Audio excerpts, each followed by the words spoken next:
नमस्कार, SBT news में आपका स्वागत है। पेश है 24 अगस्त गुरुवार दोपहर 1:15 बजे राजस्थान की 15 बड़ी खबरें। इस न्यूज बुलेटिन के प्रायोजक हैं विनी केक एंड मोर। तो सबसे पहले एक नजर डालते हैं आज के हेडलाइंस पर। गहलोत ने अपने विधानसभा क्षेत्र से नहीं की टिकट की दावेदारी। लैंडर की उतरते हुए पहली फोटो सामने आई, अब चांद की सतह पर घूम रहा। पीएम मोदी बोले, व्यापार और वैश्वीकरण ने करोड़ों लोगों को गरीबी से निकाला बाहर। बिजली कर्मचारियों की हड़ताल ने और बढ़ाया संकट। 12 तुगलक लेन बंगला लेने से राहुल ने किया इनकार। और अब खबरें विस्तार से। आगामी विधानसभा चुनाव को लेकर कांग्रेस प्रदेश भर में कमर कस चुकी है। जोधपुर में भी बुधवार को विधानसभा चुनाव में टिकट के लिए दावेदारी करने वालों के आवेदन मांगे गए।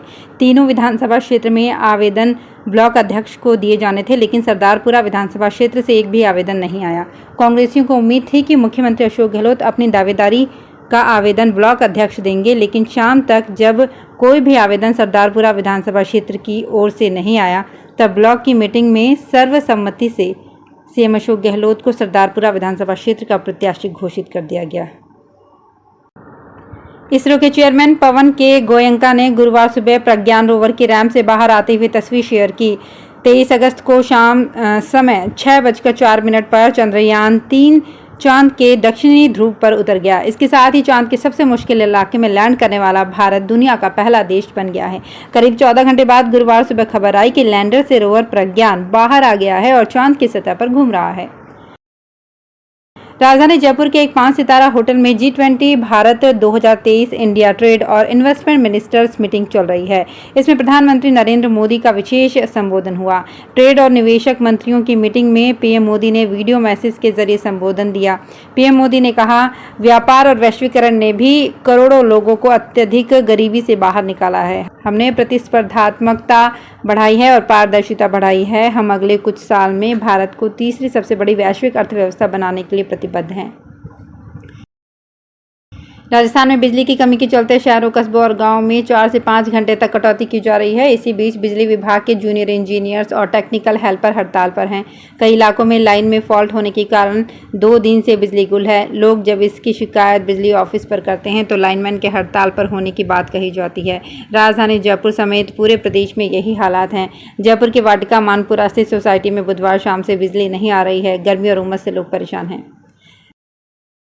राहुल गांधी का अपना पुराना बंगला 12 तुगलक लेन लेने से औपचारिक रूप से मना कर दिया है। हाउसिंग कमेटी को जवाब देकर उन्होंने कहा कि अब अपना पुराना बंगला वो नहीं लेना चाहते। फिलहाल 2-3 घरों के विकल्प उनके पास हैं, जिसमें से किसी एक को जल्द ही फाइनल किया जाएगा। हाल ही में राहुल गांधी अपनी बहन प्रियंका गांधी के साथ 7 सफदरजंग लेन स्थित बंगला देखने गए थे। मोदी सरनेम केस में सूरत की निचली अदालत के फैसले के बाद उनकी सांसदी चली गई थी। सदस्यता समाप्त होने के बाद उन्हें 12 तुगलक लेन बंगले को खाली करना पड़ा था। राजस्थान में अगले महीने करीब 52 लाख लोगों को राशन का गेहूं मिलना मुश्किल होगा। केंद्र सरकार की ओर से हर महीने जो राज्यों को गेहूं आवंटित किया जाता है, उसमें से करीब 26,000 मीट्रिक टन की कटौती की गई है। केंद्र के इस निर्णय के बाद राज्य में फूड एंड सप्लाई डिपार्टमेंट के अधिकारियों के हाथ पांव फूल गए हैं। वे आनन फानन में अब दिल्ली गए हैं। दरअसल केंद्र सरकार हर महीने 2,30,000 मीट्रिक टन गेहूँ का आवंटन राज्य सरकार को करता है, जो प्रधानमंत्री गरीब कल्याण योजना में 1,07,00,000 से ज़्यादा परिवारों को फ्री बांटा जाता है। बीकानेर में पिछले दिनों कच्ची आड़त व्यापार संघ के अध्यक्ष जगदीश पेड़ीवाल और पूर्व अध्यक्ष मोतीलाल सेठिया सहित अन्य पदाधिकारियों ने मंडी सचिव को क्षतिग्रस्त सड़कों और प्लेटफॉर्म का अवलोकन करवाया था। मंडी सचिव नवीन गोदारा ने बताया कि ऑक्शन प्लेटफॉर्म की स्थिति खराब है। यहां चूहों ने बड़े बड़े बिल कर दिए हैं, जिनमें बरसात के दौरान पानी भरने से प्लेटफॉर्म को नुकसान पहुंचा है। इसी प्रकार मंडी के मुख्य गेट और प्लेटफॉर्म के पास बनी सड़कें भी क्षतिग्रस्त है। हालांकि कुछ सड़कों को पैचवर्क के माध्यम से सही करवाया गया है। अब 3.5 करोड़ रुपए से मंडी में विकास कार्य करवाए जा रहे हैं। राजस्थान प्रदेश कांग्रेस कमेटी के अध्यक्ष गोविंद सिंह डोटासरा ने कहा कि राजस्थान विधानसभा चुनाव में कांग्रेस पार्टी टिकट उसको देगी जो जनता के दिलों में राज करता है। राजस्थान में गहलोत सरकार के कामकाज से जनता खुश है और उनके बीच कोई एंटी इनकम्बेंसी नहीं है। उदयपुर के डबोक स्थित महाराणा प्रताप हवाई अड्डे पर पत्रकारों से बातचीत के दौरान डोटासरा ने एक सवाल के जवाब में कहा कि विधानसभा सीट के लिए बाहरी दावेदार आते हैं। ये प्रजातंत्र की खूबसूरती है। कोई कहीं से भी दावेदारी करे, टिकट एक को मिलेगा, 100 को नहीं। चित्तौड़गढ़ में भाजपा का नव मतदाता संगम प्रोग्राम 29 अगस्त को होगा। मेरा पहला वोट देश के लिए, मेरा पहला वोट भाजपा के लिए, मेरा पहला वोट मोदी के लिए टैगलाइन के साथ ये अभियान चलाया जाएगा। चित्तौड़गढ़ के इंदिरा गांधी स्टेडियम में होने वाले इस प्रोग्राम में बॉलीवुड सिंगर कैलाश खेर आएंगे और अपनी परफॉर्मेंस देंगे। भाजपा प्रदेश प्रवास प्रभारी और नव मतदाता प्रोग्राम के संयोजक श्रवण सिंह राव ने बताया कि प्रदेश अध्यक्ष और सांसद सीपी जोशी के निर्देश पर पहली बार नए वोटर्स के लिए प्रोग्राम रखा जा रहा है। चित्तौड़गढ़ लोकसभा क्षेत्र, चित्तौड़गढ़ जिला, प्रतापगढ़ जिला और उदयपुर जिले की मावली वल्लभ नगर विधानसभा में लगभग 1.5 लाख नए वोटर्स हैं। राजस्थान में मॉडल स्कूलों के शिक्षकों को लेकर शिक्षा विभाग और समग्र शिक्षा अभियान में तालमेल नहीं है। एक तरफ शिक्षा विभाग ने यहां डेपुटेशन पर कार्यरत शिक्षकों को फिर से हिंदी माध्यम में जाने की छूट प्रदान की थी, वहीं दूसरी तरफ समग्र शिक्षा अभियान ने आदेश जारी कर दिया कि जिन शिक्षकों को 4 वर्ष या इससे अधिक समय हो गया है उनका पद खाली माना जाए। इस प्रकार के 2 अलग अलग आदेशों के चलते शिक्षक परेशान हैं। नए आदेश से इन स्कूलों में कार्यरत 931 शिक्षकों पर रिलीव होने का संकट खड़ा हो गया है। बीच सत्र इस प्रकार का रिलीव करने का शिक्षक संगठनों ने विरोध किया है। राजस्थान लोक सेवा आयोग की ओर से निकाली गई पुरातत्व एवं संग्रहालय विभाग में खोज एवं उत्खनन अधिकारी के 1 तथा संग्रहालय अध्यक्ष के 9 पदों पर भर्ती के लिए कैंडिडेट्स कल यानी 25 अगस्त तक ऑनलाइन आवेदन कर सकते हैं। आयोग की ओर से अप्लाई प्रोसेस 26 जुलाई से शुरू किया गया। कैंडिडेट्स की उम्र 1 जनवरी 2024 को न्यूनतम 21 और अधिकतम 40 होनी चाहिए। सिलेक्शन लिखित एग्जाम के माध्यम से होगा। इस परीक्षा का आयोजन माह नवंबर 2023 में किया जाना संभावित है। रेलवे अमृत भारत स्टेशन योजना के तहत राजस्थान के 83 स्टेशनों को पुनर्विकसित करेगा। प्रथम चरण में 55 स्टेशनों का रीडेवलपमेंट होगा। इन पर 2,908 करोड़ रुपए खर्च कर सुविधाएं, सहूलियतें बढ़ाई जाएंगी। जयपुर जंक्शन को 707 और गांधीनगर स्टेशन को 212 करोड़ की लागत से आधुनिक बनाया जा रहा है।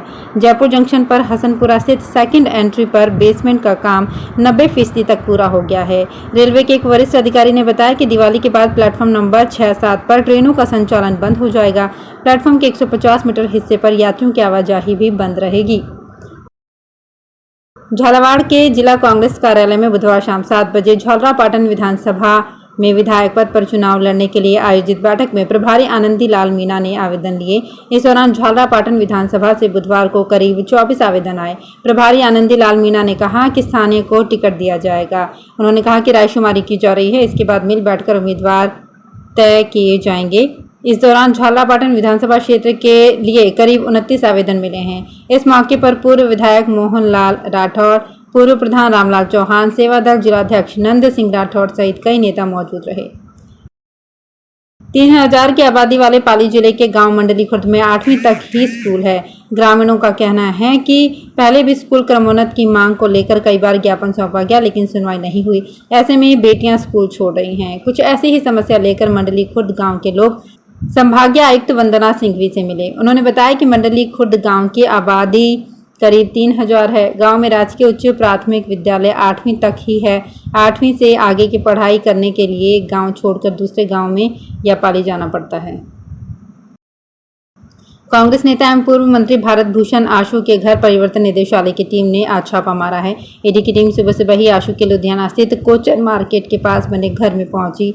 इसके अलावा फूड एवं सप्लाई विभाग के कई अफसरों के घर भी जांच चल रही है। ईडी की टीम ने मामले के संबंध में फिलहाल कोई जानकारी नहीं दी है, जबकि पूर्व मंत्री आशु के घर के बाहर भारी पुलिस फोर्स तैनात है। भारत भूषण कांग्रेस सरकार में अशोक फूड एवं सप्लाई मंत्री थे। इस दौरान उन पर अनाज ढुलाई समेत कई अन्य घोटालों के आरोप लगे थे। तो फिलहाल इस बुलेटिन में इतना ही। फिर हाजिर होंगे कुछ और बड़ी खबरों के साथ।